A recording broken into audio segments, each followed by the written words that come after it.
Praise the Lord. இன்றைய ஜீவாப்பம் 2 கொரிந்தியர் 8ஆம் அதிகாரம் 16ஆம் வசனம் முதல் 19ஆம் வசனம் வரை. அன்றியும் உங்களுக்காக இப்படிப்பட்ட ஜாக்கிரதை உண்டாயிருக்கும்படி தீத்துவின் இருதயத்தில் அருளின தேவனுக்கு ஸ்தோத்திரம். நாங்கள் கேட்டுக்கொண்டதை அவன் அங்கீகரித்ததும் அல்லாமல் அவன் அதிக ஜாக்கிரதையாயிருந்து தன் விருப்பத்தின்படியே உங்களிடத்திற்கு வர புறப்பட்டான். சுவிசேஷ ஊழியத்தில் எல்லா சபைகளிலும் புகழ்ச்சி பெற்ற ஒரு சகோதரனை அவனோடே கூட அனுப்பியிருக்கிறோம்.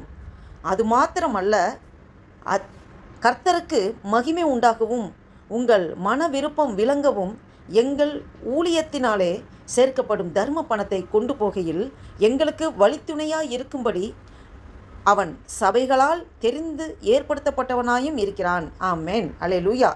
இதை கேட்டுக்கொண்டிருக்கிற என் அன்பு தேவ பிள்ளைகளே, உங்களோடும் என்னோடும் ஆண்டவர் இந்த வசனத்தின் மூலம் என்ன வெளிப்படுத்த சித்தமாக இருக்கிறார்? சற்று நேரம் நாம் தியானிப்போம். பாருங்க, தேவன் ஊழிய மனதை திறக்கிறவராக இருக்கிறார். பாருங்க, உண்மையான ஊழியம் மனித முயற்சியால் மட்டுமல்ல, தேவன் இருதயத்தில் வைக்கும் அந்த அன்பு அக்கறை அதன் காரணமாக தான் உருவாகிறது. எக்ஸாம்பிளாக, ஒரு தாய் தனது குழந்தையை அன்புடன் கவனிப்பது போல தீத்து அந்த கொரிந்திய சபையை அக்கறையுடன் கவனிக்கிறார். பாருங்க, பிலிப்பியர் 2ஆம் அதிகாரம் 13ஆம் வசனத்தில் பார்த்தோம் என்றால், தேவன் உங்களில் விருப்பத்தையும் செய்கையும் உண்டாக்குகிறார் என்று பார்க்கிறோம். அப்போ நமக்கு விருப்பத்தையும் ஆண்டவர் தான் உண்டாக்குகிறார், அதை செயல்படுத்துகிற திறனையும் ஆண்டவர் தான் நமக்கு உண்டாக்குகிறார். ஆமேன். பாருங்க, இன்னும் 17ஆம் வசனத்தில் பார்த்தோம் என்றால், தீத்து கட்டாயத்தினால் செல்லலை, மகிழ்ச்சியோடும் விருப்பத்தோடும் சென்றாருங்கிறத பார்க்குறோம். தேவனுடைய ஊழியம் மனப்பூர்வமாக இருக்க வேண்டும். ஒரு ப்ரெஷரில் அவங்க சொல்கிறாங்க, இவங்க சொல்கிறாங்க, இவங்களோட ஃபோர்ஸில் தான் நான் ஆண்டவர் ஊழியத்தை செய்கிறேன். No, never. நம்மளால் செய்ய முடியாது. அதை உற்சாகமாக மனமும் சந்தோஷமாக ஆண்டவர் ஊழியத்தை செய்ய வேண்டும். ஆமேன். ஒரு எக்ஸாம்பிள் பார்த்தீங்கன்னா, ஒரு மகன் தன் தந்தைக்கு சொல்லாமலேயே உதவுவது போல தீத்து தானாகவே முன் வந்தார். ஆமேன். வசனம் பார்த்தீங்கன்னா 1 பேதுரு 5ஆம் அதிகாரம் 2ஆம் வசனத்தில் பார்க்கிறோம். கட்டாயத்தினால் அல்ல, மனப்பூர்வமாயும், அதை கட்டாயத்தினால் கிடையாது, மனப்பூர்வமாக செய்யுங்கன்னு சொல்லப்பட்டிருக்கு. மனப்பூர்வமாக. இன்னும் 18ஆம் வசனத்தை பார்த்தோம் என்றால், நல்ல ஒரு சாட்சியுள்ள வாழ்க்கையை பார்க்க முடிகிறது. தீத்துவுடன் அனுப்பப்பட்ட ஒரு சகோதரர் சுவிசேஷத்திற்காக எல்லா சபைகளாலும் பாராட்டப்படத்தக்கவர். திறமை மட்டும் போதாது, நல்ல சாட்சியும் அவசியம். ஆமேன். நம்ம வாழ்கிற வாழ்க்கையிலே, நாம் அன்றாடம் நம் குடும்பத்திலே, வேலை ஸ்தலத்திலே, உறவுகள் மத்தியிலே, தெரிந்தவர்கள் தெரியாதவர்கள், அறிமுகம் உள்ளவர்கள் அறிமுகம் இல்லாதவர்கள் எல்லாரிடமும் நாம் நற்சாட்சி பெற்றிருக்கிறோமா? நமக்குள்ளே கிறிஸ்துவை அவர்கள் பார்க்கிறார்களா? நம்மளுடைய நடவடிக்கை எப்படி இருக்குது? நம்ம பேச்சு சுபாவம் எப்படி இருக்கிறது? நாம் கிறிஸ்துவை பிரதிபலிக்கிறாக இருக்கிறோமா? பாருங்கள், இந்த தீத்துவோட ஒருத்தரை சகோதரன் அனுப்புகிறாங்க கூடவே. அந்த சபை மக்கள் எல்லாரும் அதை அங்கீகரிக்கிறாங்க, ஏற்றுக்கொள்கிறாங்க. பாருங்கள், அது அப்போ எல்லாம் ஒரு நற்சாட்சி.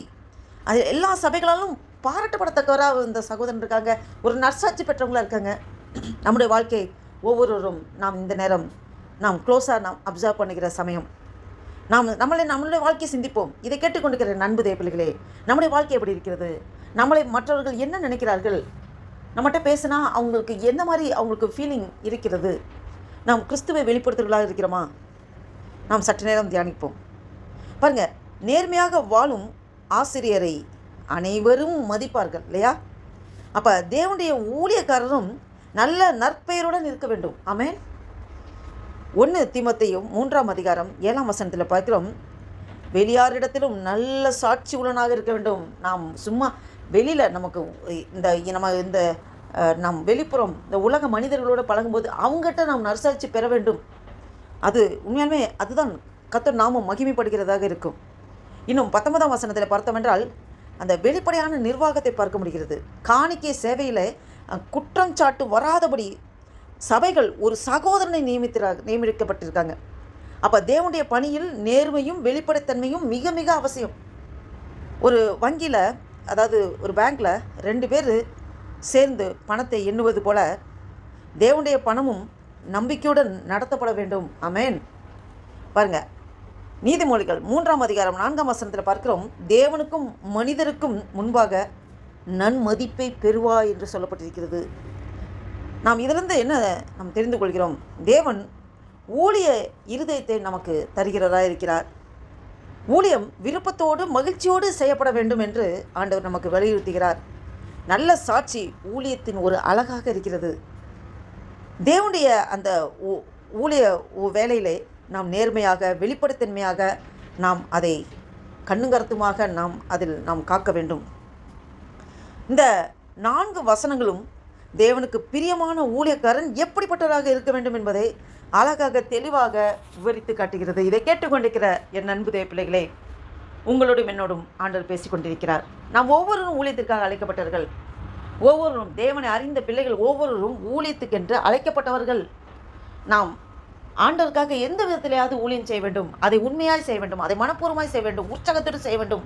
ஒரு சாட்சியாக நாம் இந்த சமுதாயத்திலே நாம் நிற்க வேண்டும். நாம் அதற்கு முழுவதுமாக நம்மளை அர்ப்பணிப்போமா, ஒப்பு கொடுப்போமா? தேவன் நம்மளுடைய அர்ப்பணிப்பை அங்கீகரிக்கிறதா இருக்கிறார்.